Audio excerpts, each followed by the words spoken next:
All right, we're here with Tuffy Gosewich, also known as my brother. He's a current catcher today with the Seattle Mariners. We're about 2 to 3 weeks away from the start of spring training. Like I said, he's a catcher, 33 years old. He's got time in the big leagues with the Diamondbacks. He's also spent time in the Phillies organization and Toronto Blue Jays organization. So, obviously, I'm a little biased in this interview since he's my brother, but we're going to go through some questions here and see what good advice Tuffy has here for young athletes.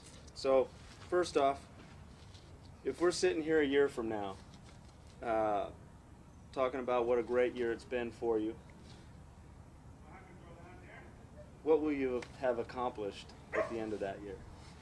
I think that that changes every year. I think each player and each guy is going to be different. But for me this year, it's going to be I'm going to go out in spring training and I have a new team that I need to kind of prove myself to. And my goal is to go to spring training and show them what kind of player I am and what I can do, and just come to the park every day and be prepared. And at the end of the year, hopefully,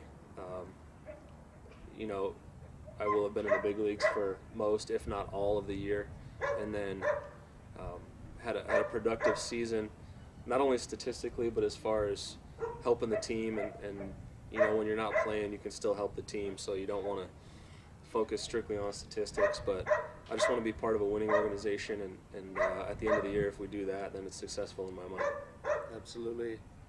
I agree with that last statement. I think even if you aren't in the lineup, there's always a way for you to get better as an athlete one way or another. If you're a starting pitcher, you can watch the hitters on the other team, see if you can pick up something that you hadn't seen before.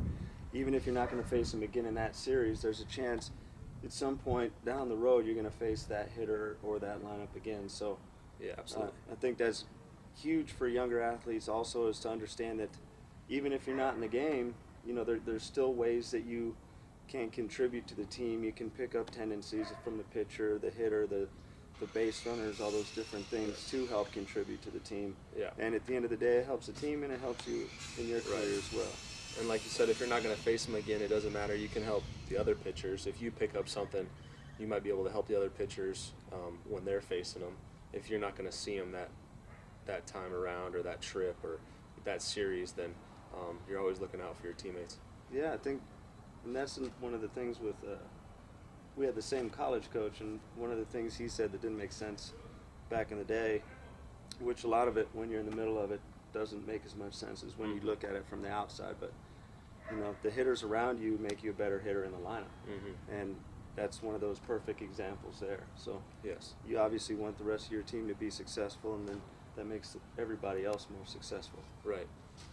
So you're 33 now, and you've been playing between college and high school and in organizationally with several teams all the way through the minor leagues and everything else. Is there anything that stands out that you look back on still today and you're like, dang, that was pretty incredible, or that was something that was really awesome, and I'm happy I did that, or I'm glad I accomplished that? I think that there's two major things that stand out, and one is the College World Series. I think anybody that gets to experience that knows how lucky they are to be part of it. And the other thing is being able to, play 8 years in the minor leagues and continue to work towards the goal of the big leagues, and then one day you get the call and you get to go. And I think that for most major leaguers, I would say that the memory they will say is number one in their mind is probably their debut and their first day they got called up, and it's something you'll never forget. And it's that's everybody's goal, is to get there and to be in the big leagues one day.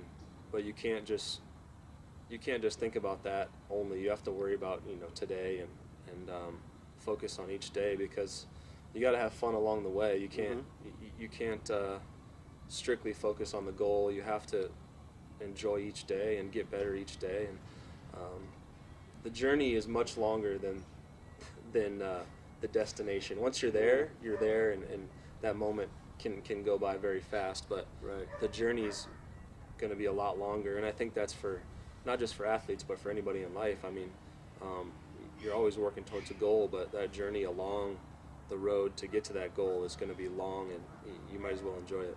Yeah, and you know, if athletes are making goals of, you know, if I'm a pitcher, you know,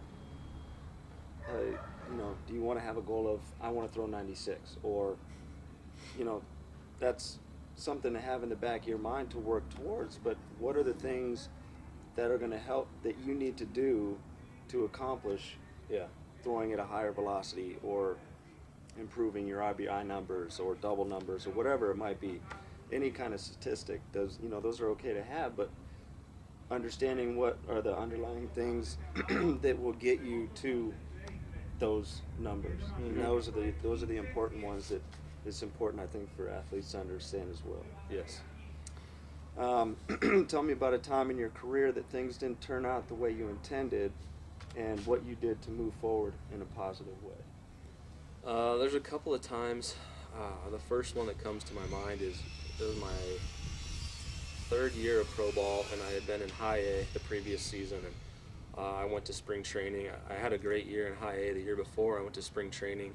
I had a great spring training, and they told me that I was going down to low A, and it was, at the time it was kind of a slap in the face, and it was hard for me to get over, and it really took a long time to get over. Well, a long time in my mind, but it took a week or two to get over. And once I got to low A, I just I kind of looked at myself, and I said, well, I'm here. I can't do anything about it now other than go out and play. And you talk about moving forward, is I can't change the decision that was made, but I can change my response to the decision. And I think that that's the biggest thing is, in baseball especially, there's a lot of things out of your control, and then you can't do anything about that, but what you can do is how you respond to that, to what happens. And that's been my outlook ever since then. And the same thing happened last season.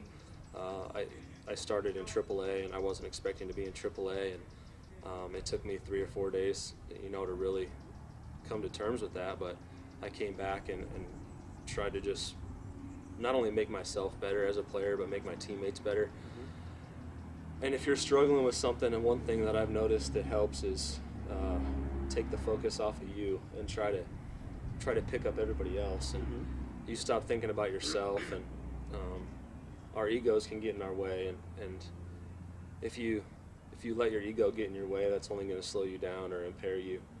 But if you pick other guys up, that's going to make them feel better, and it's going to make you feel better. Absolutely. There's a lot of different ways to look at it, but I think the way you said it was well said. You can do one of two things. You get sent back down to where you didn't expect to be, and you can mope around and drag and point fingers and blame, or you can go ahead and put yourself directly in the moment, deal with it, and whatever you put into that situation, you're going to get back out of it. So if you're going to drag around and feel sorry for yourself, it's going to be a long season, if not a short season, if you stick around, Or you can say, well, you know what, this is where I'm at right now, and I'm going to go ahead and I'm going to jump 2 feet into it, because just because I'm here doesn't mean that's where I'm going to stay. So Right. I'm going to go ahead and put everything I got into this in a positive way, and, hopefully at the end, it all works out like it should. Yep.